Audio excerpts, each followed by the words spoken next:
Nous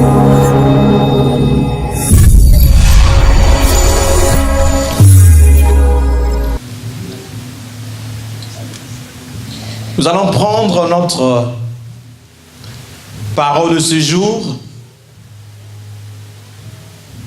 qui est tirée du livre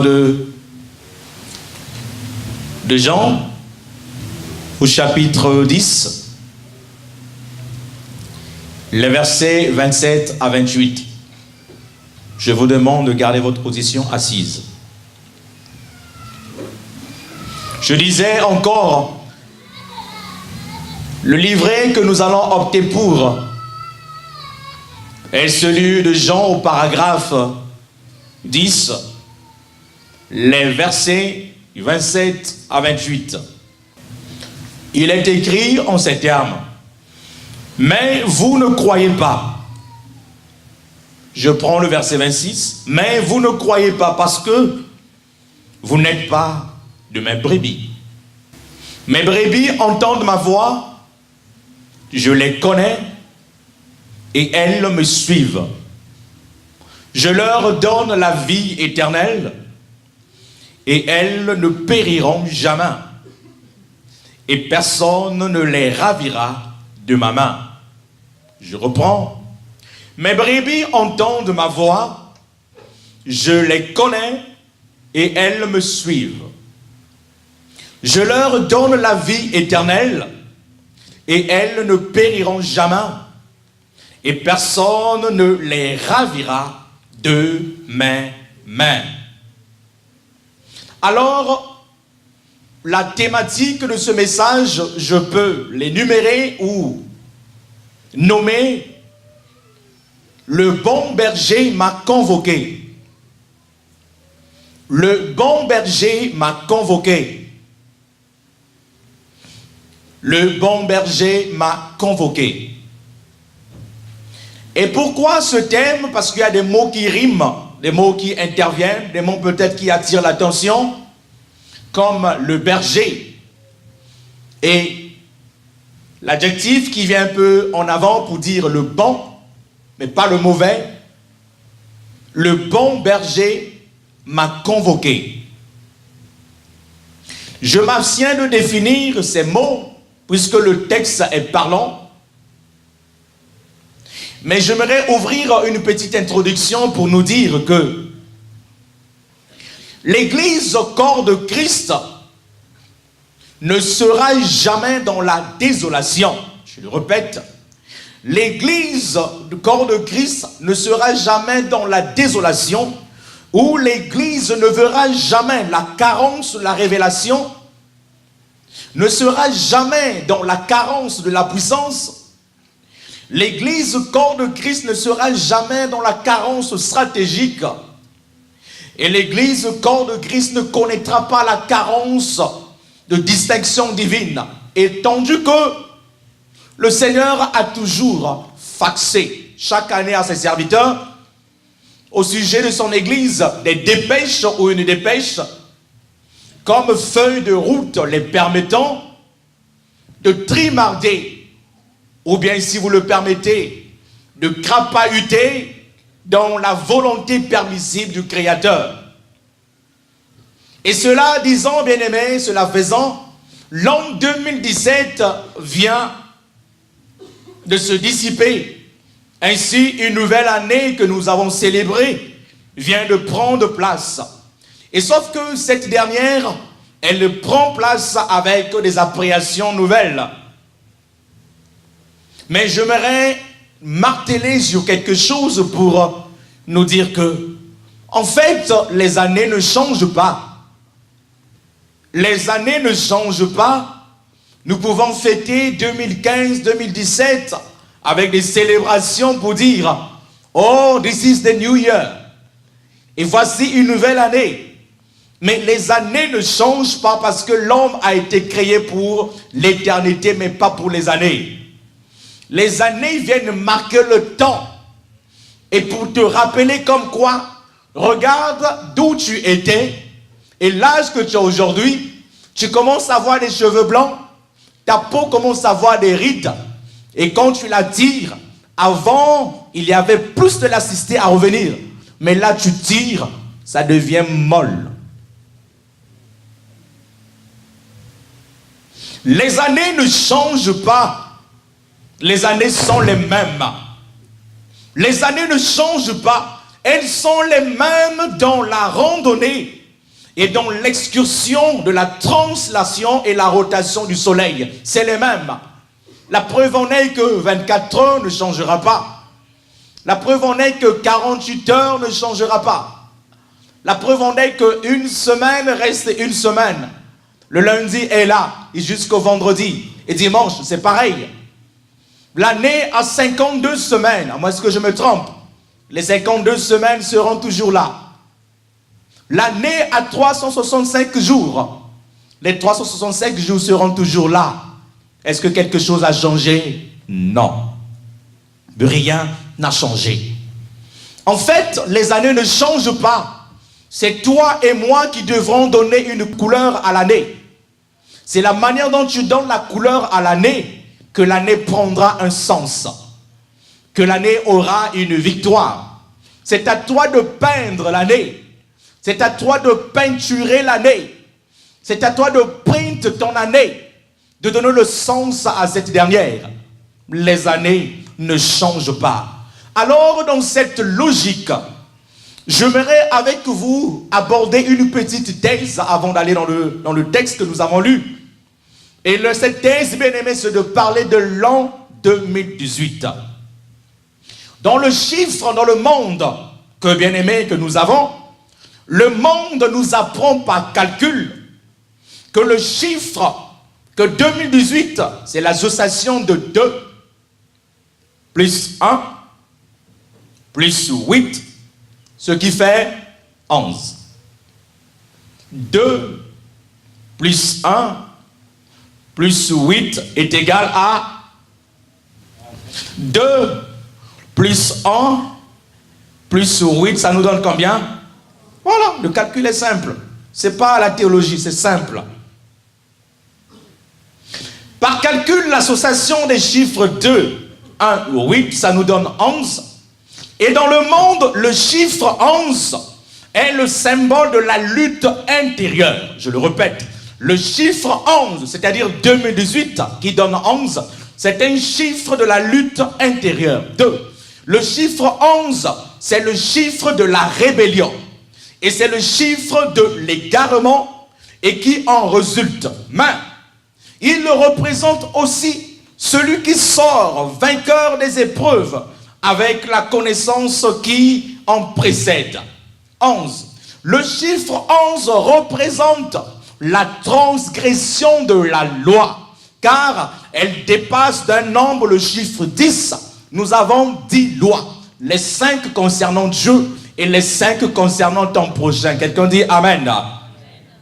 Et donc nous avons 10 commandements. Le chiffre 11 va au-delà de 10 et ça nous donne 11. C'est la transgression de la loi. Et qui, celui du décalogue, la loi du décalogue, pour ce faire, il représente l'armoirie du péché. Le chiffre 11 représente l'armoirie du péché. Est-ce que tu es ensemble avec moi? Est-ce que nous sommes ensemble? Tu comprends ces choses? Saisissez bien aimé cela. C'est le message de l'année. C'est la clé de l'année.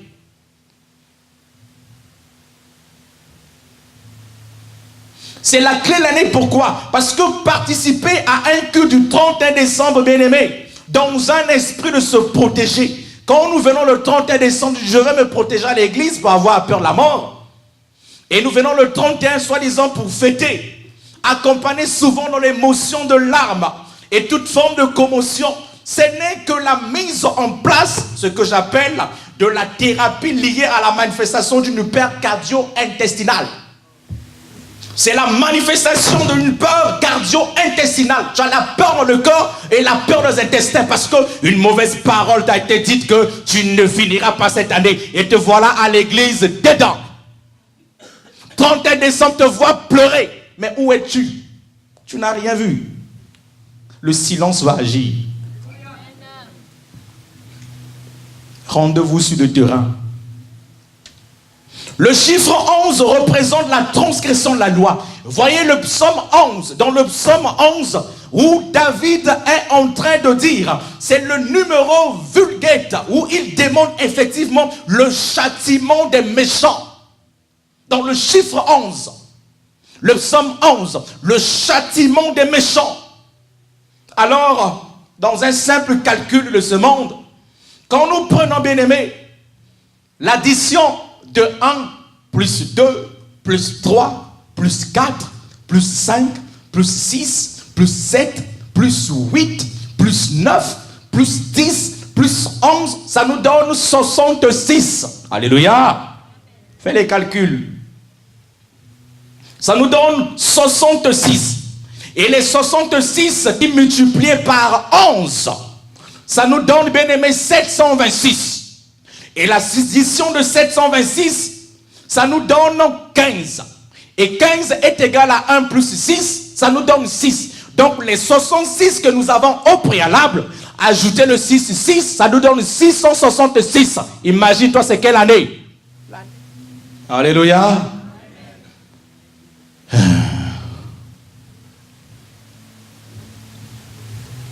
Ça nous donne 666. Et la deuxième hypothèse, bien aimé, quand nous prenons 2018, ne prenons que 18.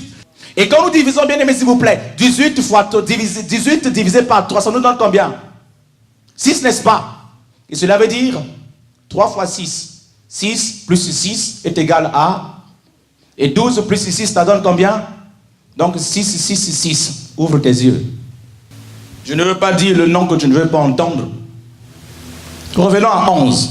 Puisque le tout part de 11. 11 est donc le nombre de martyrs, où des gens vont mourir au martyr.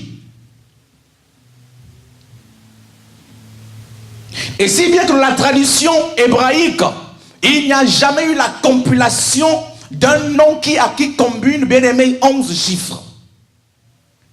Dans la Bible, Jésus parle des ouvriers de la 11e heure, dans Matthieu chapitre 20, le verset 6. Les ouvriers de la dernière heure. Et ils croyaient beaucoup gagner, mais Dieu les a numérés, ils les a rémunérés avec le même niveau de salaire.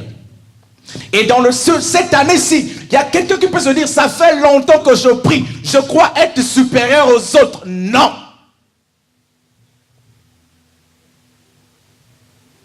Je ne veux pas encore développer ce point.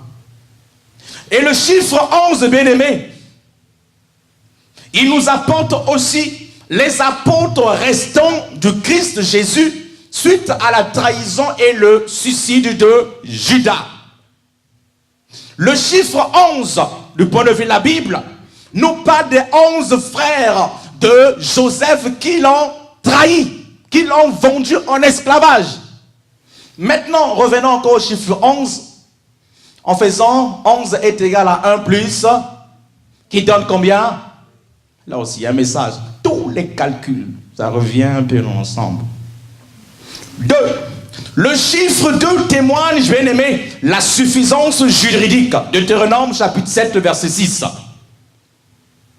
Le chiffre 2, c'est un chiffre, bien aimé, qui parle aussi de lutte, qui parle de la nature de deux croyants, qui parle de 2 maîtres. Nul ne peut servir 2 maîtres. Tu haïras l'un et tu aimeras l'autre. Le chiffre 2, bien-aimé, on nous parle, bien-aimé, sur le témoignage, bien-aimé, des 2 témoins, bien-aimés, dans Apocalypse. Et le chiffre 2 aussi nous fait savoir, il y a, bien-aimé, l'ancienne alliance et la nouvelle alliance. C'est un chiffre aussi de l'association, un chiffre de l'union, le chiffre du couple, et c'est aussi le nombre de la dualité. Revenons à la Bible. La Bible nous parle de la division du Nouveau Testament et l'Ancien Testament. Et par groupe bien-aimé de Jésus, il envoya 2 par 2 pour aller annoncer la bonne nouvelle. Le chiffre 2 parle, bien-aimé, des tourterelles et les 2 colombes de purification dans Luc chapitre 2, le verset 24. Le chiffre 2 nous parle des 2 témoins, je reviens de l'Apocalypse. Le chiffre 2 nous parle de 2 poissons, de la multiplication de pain. Le chiffre 2 nous parle des 2 glaives de pierre. Luc 22 au chapitre 38. Le chiffre 2 nous parle des 2 larrons. Matthieu 27, 38. Le chiffre 2 nous parle de sorte de 2 baptêmes. Le baptême par les eaux et le baptême par l'esprit. Le chiffre 2 nous parle des 2 anges au tombeau de Jésus et qui parlaient le même langage. Les 2 avaient comme objectif de dire que ne cherchez pas parmi le vivant parmi les morts celui qui est vivant. Les 2 anges du tombeau, les 2 anges de l'ascension, ils disaient le même message. Les 2 pièces d'argent données par la femme veuve, touchées dans le cœur, et pour que Jésus prenne soin de lui, qu'il manifeste l'amour. Les 2 tables de pierre sur lesquelles étaient inscrits les 10 commandements. Les 2 royaumes de Juda et d'Israël. Quelqu'un dit 2. Quelqu'un dit 2. Le chiffre 2. Alors, après cette hypothèse que nous venons de surmonter, de relever, je reviens en texte pour dire, le bon berger m'a convoqué. Après l'observation de toutes ces choses, et tout, le bon berger m'a convoqué. Et dans cette convocation, il dit, mes brebis entendent ma voix. Mes brebis entendent ma voix, je les connais. Et elles me suivent. D'après l'explication, si vous le permettez, d'après avoir énuméré la différenciation de ces chiffres, nous remarquons que le diable a aussi convoqué ses éléments. Il a convoqué ses agents afin de venir détruire l'église, afin de venir détruire le peuple. Dans la séduction, le diable sort de son silence cette année. Toi qui as dit l'année sera bonne, mais spirituellement il y aura une guerre dans le ciel. Le Dieu de gloire est aussi en train de convoquer ses agents. Le diable a convoqué ses démons. Il a convoqué ses œuvres de ténèbres, ce monde machiavélique. Il a commandé ses faux serviteurs. Il a commandé les occultes. Il a convoqué ses agents pour vous dire, levez-vous. Cette année-ci, nous allons nous montrer clair pour travailler. Et c'est là que Dieu aussi, il a convoqué ses enfants. D'où le thème, le bon berger m'a convoqué. Tu as peur? La manifestation du chiffre 6, c'est un chiffre de séduction. Un chiffre pour venir mettre la marque sur ton front. Au travers de la séduction, au travers des pièges. Il y aura plusieurs pièges devant l'église. Plusieurs pièges à ceux-là qui avaient la foi. D'où Dieu aussi, il convoque ses enfants. Dieu, il convoque ses serviteurs. Dieu, il convoque son vrai peuple. Et pour dire, mes bergers, mes brebis, ils entendent ma voix, je les connais et elles me suivent. Qui est la brebis du Seigneur qui lève sa main pour dire, j'entends la voix du bon berger et je la suis pour le servir, car l'heure est grave, c'est l'heure de rassemblement, c'est l'heure du combat, c'est l'heure de la convocation. C'est quoi la convocation? La convocation, c'est un acte d'une autorité par lequel où plusieurs personnes sont appelées à se rendre auprès de cette autorité et de ses représentants. La convocation, Dieu convoque. La représentation divine nous a convoqués. Une convocation, c'est une invitation. Cela veut dire, Dieu nous invite. Le diable a aussi convoqué de son côté. Le diable invite ses démons. Il invite ses agents. Il invite ceux-là qui sont dans l'occultisme pour aller travailler, pour percer l'église, pour menacer l'église, pour séduire l'église. Mais Dieu aussi, il convoque le bon berger. Il convoque le bon berger. Il appelle tout le monde à cette réunion. Différent de ceux-là qui viennent le 31 décembre pour dire j'ai vu l'année. Mais en fait, la bonne année, c'est tous les jours. La bonne année, c'est tous les jours. Le 31 décembre n'a pas d'impact ni des effets. Pour moi, la bonne année, c'est toutefois quand je me lève. Et je me dis, Seigneur, merci. pour ce beau jour que tu me donnes. Je te remercie pour le jour que tu me donnes. Voici ma bonne année que je dois adorer le Seigneur. Voici ma bonne année que je dois le lever. Voici la bonne année que je dois verser des larmes de joie parce qu'il m'a donné le souffle de vie. Ce n'est pas le 31 décembre, c'est de l'hypocrisie. Ma bonne année, c'est tous les jours le souffle de vie qu'il me donne. Parce que je dors comme un mort. Parce que je dors comme quelqu'un qui est abattu. Je dors comme une personne anesthésiée. Quand je me réveille, nul ne me réveille. Parce qu'on peut te réveiller, mais tu ne te réveilles pas. C'est ça ma bonne année. C'est pas le 31 décembre, tu pleures. T'es là, tu as la peur dans le ventre et dans le cœur. Parce que ta tante t'a dit que tu vas mourir. Et ton père t'a dit que tu mourras. C'est là que tu as peur. Je n'ai pas peur. Ma bonne année, c'est tous les jours. Et les années ne changent pas. C'est moi qui donne la couleur à l'année. C'est moi qui définis mon année. C'est moi qui budgétise mon année. L'année se prépare. Il faut budgétiser ton année. Il faut s'asseoir, faire le planning de l'année et la confier à Dieu. Un chrétien qui marche comme un étourdi, pas de plan. Il n'a pas de business plan spirituel.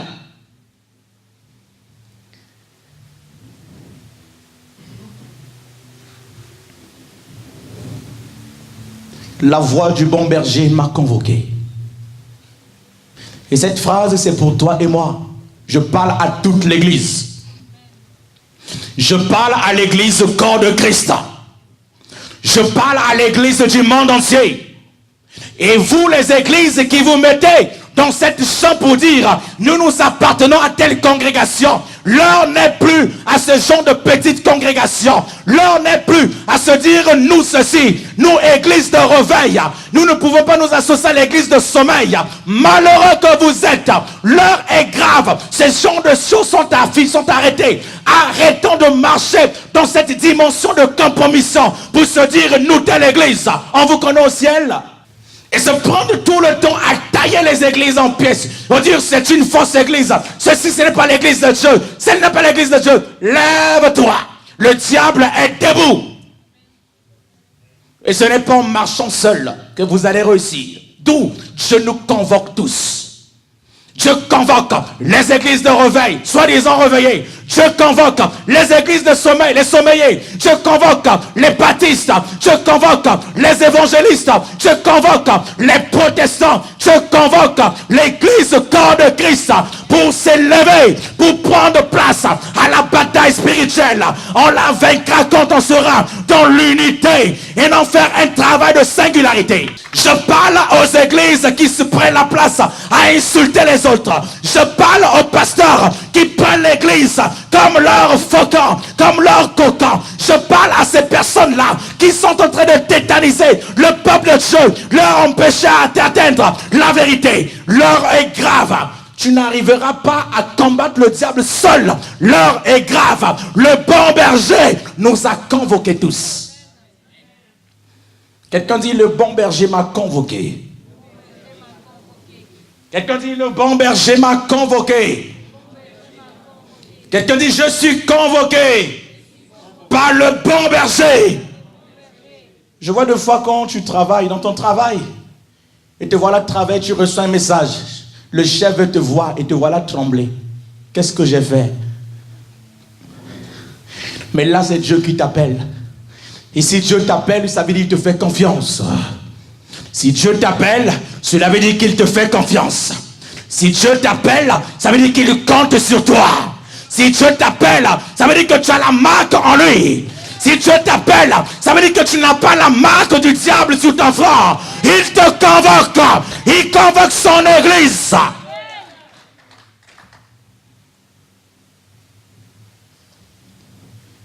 Dieu nous convoque.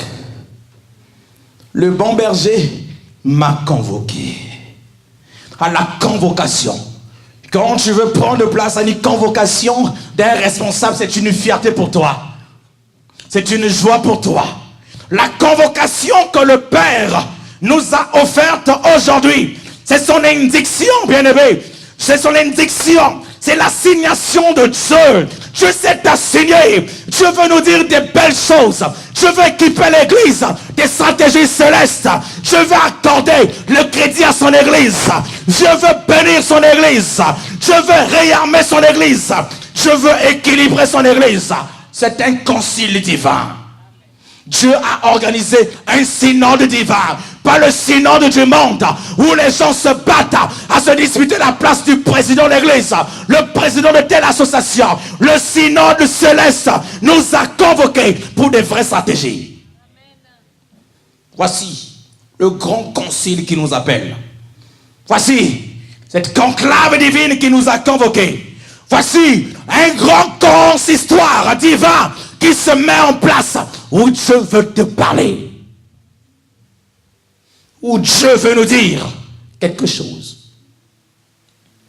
Et la chose c'est quoi? Au lieu de prendre le chiffre 11, évoluer dans la rébellion, dans la marque du péché, la désobéissance, mais Dieu veut que le 1 plus 1 ne donne pas 2, mais que le 1 plus 1 soit égal à 1. Tu n'as pas compris. Dieu veut que 1 plus 1 soit égal à 1. Que le 1 plus 1 ne soit pas égal à 2. Je veux parler de l'unité. Je veux parler de l'unité dans l'église. Je veux parler de l'unité dans les entreprises. Je veux parler de l'unité pour son peuple. Il veut parler pour cette année-ci. L'heure est grave, mais je vous offre l'unité pour la victoire. L'heure est grave, je vous offre l'unité pour l'avancement. L'heure est grave, je vous offre l'association pour grandir et attaquer le diable. L'heure est grave, mais je vous donne l'écuménisme. Que le catholique reconnaisse qu'il est chrétien, pas catholique. Que le catholique reconnaisse qu'il est chrétien, que Christ est mort pour lui, et non le système mis en place. Que le protestant reconnaisse qu'il est chrétien, c'est Christ qui est mort pour lui, et non le système. Que les églises de réveil, gonflées de leur langue charabababa, qu'ils reconnaissent que Dieu, Jésus est mort pour eux, et non le ratabato. Revenir à l'unité. La langue que tu parles ne te sauve pas. C'est Christ qui te sauve. L'année est grave, mais c'est l'heure de revenir à l'unité. Et cette unité est déversée partout, dans les foyers. Monsieur, madame, marchez en unité. 1 plus 1 donne 1. Messieurs, dames, les divorces vont se lever. Je prophétise au nom de Jésus. Les divorces vont se lever. Même après quelques secondes. Vont se lever. Mais la clé, l'unité. 1 plus 1 est égal à 1. Au milieu du travail, pour que le travail avance bien, travaillez en unité. 1 plus 1 est égal à 1. Au niveau de l'église, travaillez en unité. 1 plus 1 est égal à 1 et non 2. Au niveau des associations, travaillez en unité. 1 plus 1 est égal à 1. Au niveau des pays, des nations, des conclaves, des associations, des églises, travaillez en unité. 1 plus 1 est égal à 1 plus 1 est égal à, dis-le bien, est égal à, est égal à, est égal à. Quand tu dis 1, dis 1, dis 1, dis 1. Quand tu dis 1, je vois l'unité descendre dans ta maison. Quand tu dis 1, je vois l'unité t'envahir. Quand tu dis 1, je vois la grâce de te couvrir. Quand tu dis 1, je vois le Seigneur te toucher. 1 plus 1 est égal à, et non 2. Quand tu vas dans 2, c'est là que tu auras la marque de la bête. 1 plus 1 est égal à 1. Celui qui nous convoque, il dit, je connais mes brebis et ils connaissent ma voix et elles me suivent. Tu connais le parfum de ton époux ou de ton épouse. Même quand tu dors, il le rend, tu dormais déjà dans ta chambre. À un certain moment, tu vas te réveiller qu'elle est là. Ou qu'il est là. C'est ton épouse. Et Dieu, il connaît la voix. Il connaît ses brebis. Et nous entendons la voix de notre berger qui nous a convoqués. Et je leur donnerai la vie éternelle. Dans cette convocation, je dis, je vous donnerai la vie éternelle. Je ne vous donnerai pas des années. Ne me cherchez pas pour avoir des années, mais cherchez le Seigneur pour avoir la vie éternelle. Ne cherchez pas Dieu pour 2018. Cherchez Dieu en 2018 pour la vie éternelle, pour le salut éternel, pour la protection éternelle, pour la joie éternelle, la bénédiction éternelle qui ne s'accompagne d'aucun chagrin. Seigneur, je veux une longue vie. Seigneur, je veux que cette année-ci, que tu me changes. Seigneur, je veux que cette année-ci, tu me protèges. Ne demande pas ce genre de niaiserie à Dieu. Ne demande pas. Ne demande pas cela à Dieu. Par contre, quand normalement nous voulons terminer l'année, évite d'apporter des prières à Dieu de demande. Évite. Le 31 décembre, apporte à Dieu ton bilan. Ah, tu n'as pas compris. Je vais te choquer pour dire que, excuse-moi, si tu as tant d'années dans la foi, tu représentes ces ouvriers de la 11e heure. Toutefois, le 31 décembre, tu venais sur Dieu, oh Dieu, merci pour l'année. Et tu demandes encore, donne-moi ceci, donne-moi cela. Bien-aimé, c'est des niaiseries. Chaque 31 décembre, apporte à Dieu ton bilan. Chaque 31 décembre, apporte à Dieu ton budget. Parce que tu as budgétisé une année. Et je te dis que cette année-ci, Seigneur, j'ai besoin de temps. J'ai besoin de ça. J'ai besoin de la force.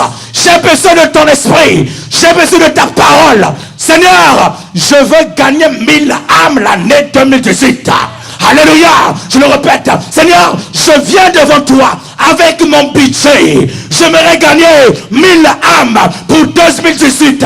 Je sais que c'est toi qui donnes la provision. Tu es un Dieu de provision. Je te demande la provision spirituelle, la provision matérielle, la provision économique pour atteindre à gagner les 1000 personnes pour Jésus. Voilà ce que tu dois budgétiser. Et te voilà 30 décembre. Donne-moi l'argent. Donne-moi le mariage. Donne-moi plusieurs connaissances. Voici ton budget. Dieu n'est pas dans ton budget. Et les économistes, vous serez bien d'accord avec moi, que ces provisions quand nous le faisons et que ça arrive là où il lui faut peut-être valider au service financier. On dit, ça là, ça n'intéresse pas notre projet, allez out kick. Et je peux même dire cela, il y a certaines demandes que tu fais à la banque. On te dit que non, madame, le dossier n'est pas passé. Pourquoi la raison? On ne te dit pas. Parce que tu es dans le système, tu ne leur intéresses pas. Out. Vous qui prenez des crédits, tu t'assois là, tu pleures. Tu te dis, ah oui, Seigneur, que ça passe. Le dernier bouton, qui dit la vérité. 1, 2, 3, ta. On dit, madame, le système a refusé. Pourquoi? Qu'est-ce que je fais? Je ne sais pas. Même moi, je ne peux rien vous dire. Avec Dieu, c'est pareil. Ton budget que tu apportes, donne-moi le mariage. Seigneur, donne-moi beaucoup de pain. Je ne veux pas mourir de faim cette année-ci. Seigneur, donne-moi beaucoup de copains, copines. Seigneur, donne-moi. Dieu n'a pas d'intérêt dans tout cela. Quand tu viens à Dieu, un 31 décembre, apporte-lui le budget, apporte-lui le rapport, le bilan. Seigneur, j'ai travaillé cette année-ci. Je t'ai fait un vœu que j'aimerais te servir. Gagner 1000 personnes jusqu'au 31 décembre. Seigneur, voilà que j'ai gagné 1000, que j'ai gagné 80. Je n'ai pas été performant. Donne-moi encore la force afin d'accomplir ce que je n'ai pas pu accomplir pour toi. Le reste, Dieu le donne. Cherchez premièrement le royaume des cieux et sa justice. Et le tout vous sera donné après. Tout.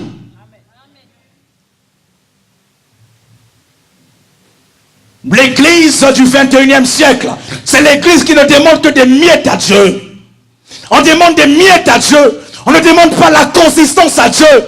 Dieu aussi a ses intérêts. Malheur à ceux qui disent, oh Dieu nous regarde, c'est un père d'amour, un père qui toujours, ainsi de suite. C'est pas un Dieu. Dieu aussi a ses intérêts. Dans ce monde, quand tu n'as rien, tu n'as rien. Tu es pauvre, tu demeureras pauvre. Jusqu'à ce que la notion du travail viendra, bien aimé, apporter le volcan dans ton esprit de te dire, réveille-toi, va travailler, va bosser, va réfléchir. À partir de là, ta pauvreté prend fin. Et dans la spiritualité, c'est pareil. Apportez à Dieu vos provisions. Apportez à Dieu votre budget. Avec des indices bien calculés qui vont intéresser Dieu. Seigneur, j'aimerais gagner les âmes. Je te propose un taux de 10%, de 20%. Je dis, oh voilà, j'ai de l'affaire dans cet intérêt. Et toi, tu viens chez Dieu. Il n'y a même pas d'intérêt que tu apportes à Dieu.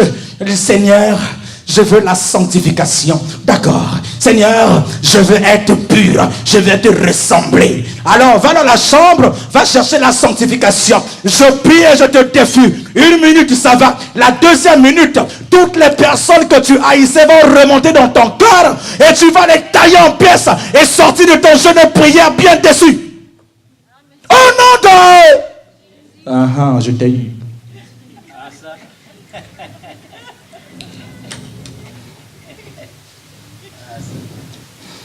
Au nom de Jésus. S'il vous plaît, cette année-ci, vous qui travaillez avec moi, ne m'apportez plus ce genre de paroles, évêque, on va prier. Cela veut dire que non, tu pries plus que moi. Je veux la réflexion et l'intérêt pour Dieu. Amen. Je vais te dire encore. Ne m'apportez plus. Non, évêque, on va prier, on va jeûner. Non, je prie déjà, je jeûne. Vous voyez, mon corps représente mes jeûnes et mes prières. Amen. Donc ne me dis pas, évêque, on va prier. Je ne veux plus de ça. Apporte-moi la tête. Apporte-moi les projets. Apporte-moi là où il faut aller. Et à partir de là, je prends ton idée. Je m'assois peut-être un jour. Toi, tu fais 30 jours. Bien aimé, là, on voit Dieu agir. Quand tu me dis on va prier, ça veut dire que tu m'insultes, que je ne prie pas. Regarde mon corps. J'ai pas d'appétit. Parce qu'il faut budgétiser pour la gloire du Seigneur. Il faut travailler pour le Seigneur. Il faut élever le Seigneur. Dieu nous a convoqués. L'on n'est plus à rire. L'heure n'est plus à travailler. L'heure n'est plus plutôt bien aimé autant pour moi à jouer. L'heure est, c'est le temps de concentration. Le bon berger m'a. Le bon berger m'a. Le bon berger m'a. Le chiffre 2, 2018. 1 plus 1 est égal à... Ah, vous avez entendu, j'ai entendu 2. Je prie que le Saint-Esprit enlève le 2 dans ton esprit. Je prie que le Saint-Esprit enlève le 2 dans ta tête. Je prie que le Saint-Esprit remove, qu'il enlève le 2, qu'il sorte en toi. Je prie que le Saint-Esprit te sème le 1 plus 1 est égal à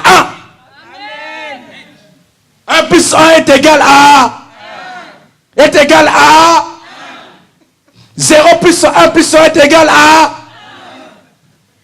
1 fois 1 est égal à... Acclame pour toi-même. Acclame, acclame, acclame, acclame pour toi-même. Acclame pour toi-même plus fort que ça. Dis, le bon berger m'a convoqué. Le bon berger m'a convoqué. Il m'a convoqué. Si tu étais ici le 31 décembre pour dire, Seigneur, merci pour... le souffle de vie de 31 décembre, ça veut dire que quand tu te lèves tous les jours, tu n'as jamais considéré Dieu. Jamais considéré Dieu. Ton 31 décembre, c'est tous les jours. Quand je me lève, je suis rempli de joie. Je vais te dire, quand tu te lèves, c'est la plus grande joie que tu dois avoir. Même quand tu as été mitraillé par les démons, le sommeil, lève-toi avec joie. Même quand tu as dormi et que le matelas bien-aimé t'a donné des courbatures, lève-toi avec joie. Même quand tu as dormi sur le canapé et que les ressorts deviennent amortis, lève-toi par le souffle de vie. Je suis dans la joie. C'est la plus grande et la meilleure chose que j'ai. c'est la plus grande bonne année. Tu dis, voici le beau jour.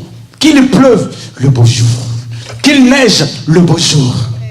Qu'il fasse chaud, le beau jour. Parce que Dieu m'a aimé. Qui suis-je pour vivre?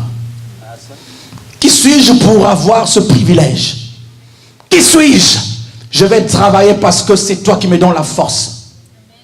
Ah oui, c'est toi qui me donnes la force d'aller travailler. C'est toi qui me donnes le courage de me lever. Quand tu vas travailler, bien-aimé, c'est à l'encontre de ta volonté. Parce que se lever, c'est dur. Vrai ou faux? Vrai ou faux, se lever, c'est dur. Vrai ou faux? Mais tu te dis, par contrainte, j'irai. Sinon, on va. Mais pour Dieu, qui te donne le souffle de vie, ah, j'attendrai demain. Et te voilà dans ta tête un esprit qui arrive. L'évêque est là-bas à ma place. Le pasteur est là-bas à ma place. Les diacres sont là-bas à ma place. Donc je peux manquer, il ne fera rien. Change la manière de voir. Tu dois avoir la notion dans ton esprit comme quoi, écoute-moi bien ce que je veux dire. Tu dois avoir dans ton esprit comme quoi, quand je ne suis pas là, il y a quelque chose qui manque pour le Seigneur. Parce que tu es une pièce rare, égale à toi-même, avec des dons particuliers, des talents particuliers, une beauté particulière, l'élévation particulière, une onction particulière, la joie particulière. Ton sourire n'est pas comme le mien. Peut-être quand je ris, c'est de là à là. Mais toi, il suffit que tu ouvres les lèvres, tout le monde est content. Tu es égal à toi-même. Quand tu ne sers pas Dieu, tu vas te dire, il y a une pièce qui manque. Quand tu ne viens pas, ne te dis pas que l'évêque sera là-bas, les pasteurs seront là-bas, Even sera là-bas, ceci ne sera pas là-bas. Qu'en est-il de toi? Les amens commencent à descendre. Les amens commencent à descendre. Si tu ne dis pas amen, tu es suspect. Dis, je suis une pièce rare. Je suis une pièce rare. Raison pour laquelle le Seigneur m'a convoqué. Il m'a convoqué parce qu'il trouve en moi une pièce rare. Une pièce rarissime. Une pièce rare. Une pièce à commander. Il y a des commandes des pièces, quand vous les faites, bien aimé, à l'instant même on trouve. C'est trop facile. Mais toi, ça prend la durée. 1 mois, 2 mois, ça veut dire que tu es rare. Pièce rare, pièce maîtresse, pièce capitale. Je suis une pièce rare. Une pièce capitale. Une pièce importante. C'est ce que tu es. Et l'église doit se réveiller. Notre église à nous. Malheur à toi, pasteur, qui dit mon église. C'est ton église. On dit quand tu viens dans mon église, c'est ton église. C'est l'église de ton père, de ta mère. C'est l'église de tes parents. Les chrétiens sont tes moutons. C'est l'église de Christ. C'est l'église de Christ. À partir d'aujourd'hui, changeons de langage. L'église de Christ. Considère celui qui est chrétien comme ton frère. Et à travailler dans l'unité. Arrêtez vos débats ironiques. Vos débats de bassesse. Vos débats de minceur. De vos débats bien-aimés. Qui sont remplis de rachitisme spirituel comme quoi il n'est pas de nôtre.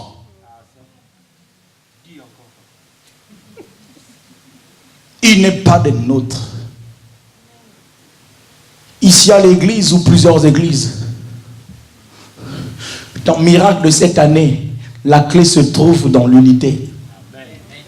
Tu n'as pas compris. Quand je le dis, tu vas chercher ailleurs. Oh, si Dieu m'a nommé prophète de la parole,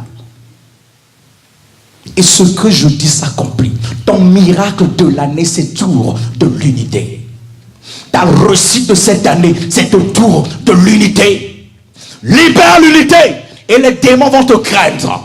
Dans ta famille, libère l'unité, libère la ramification. Si tu es ici, tu as une famille qui se sépare et que tu avais pris parti, à partir de ce soir, va te repentir et sois comme un médiateur de toute ta famille.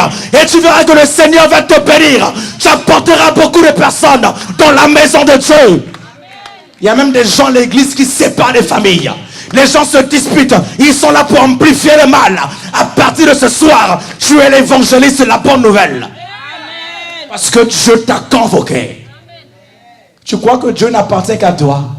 Toi qui demandes la mort des gens. Je veux qu'ils meurent. Il ne t'appartient pas que toi seul. Le projet que Dieu a pour lui, tu connais? Dieu aime même les sorciers. Il aime les occultes. Et la preuve en est que ceux qui font du mal, ils vivent longtemps. Alléluia. Pourquoi? Tu as dit que Dieu est injuste. Il a un plan pour eux. Et même quand ils vous font du mal, c'est que Dieu a une raison particulière. Il veut te dire quelque chose comme quoi, là où tu es tombé, souviens-toi. Mais comme tu es têtu, tu ne vois jamais cela. Tu dis que seulement ils sont mauvais. Reviens à tes cases de départ pour refonder les choses.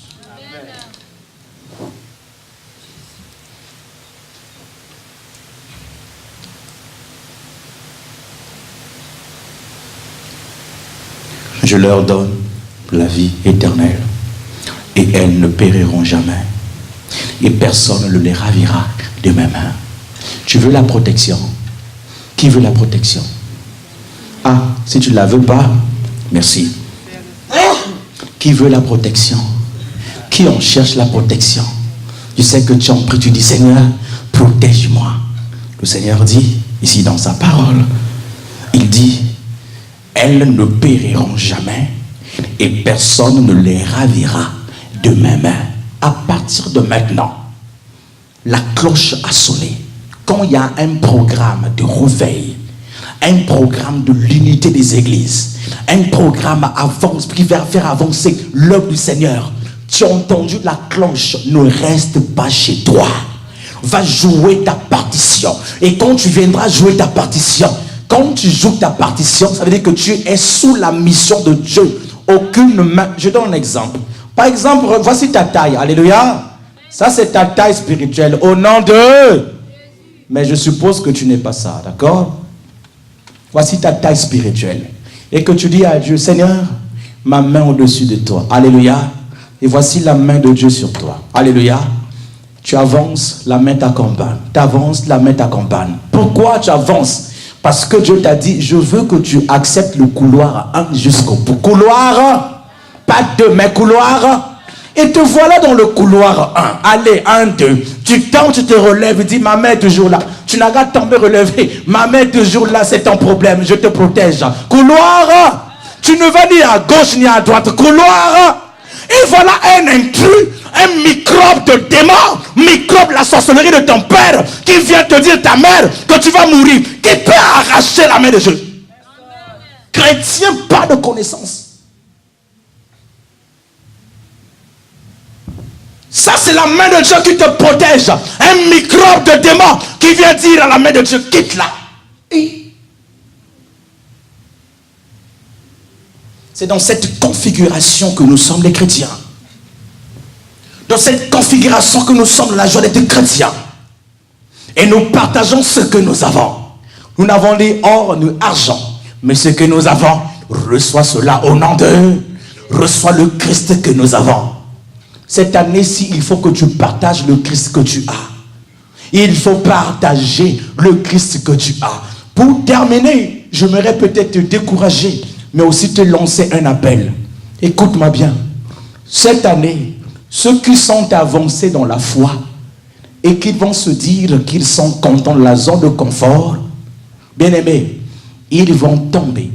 Mais ceux-là, écoute-moi bien, il y aura des surprises. Ceux-là que tu connaissais adultères, ceux-là que tu connaissais alcooliques, ceux-là que tu connaissais menteurs, Dieu va convoquer ses enfants là où toi et moi nous ne savons pas. Et il va aller les chercher dans des boîtes de nuit. Vous serez surpris de voir les impies à l'église.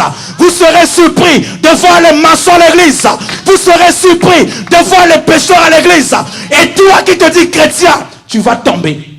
Que le Seigneur bénisse sa parole au nom de...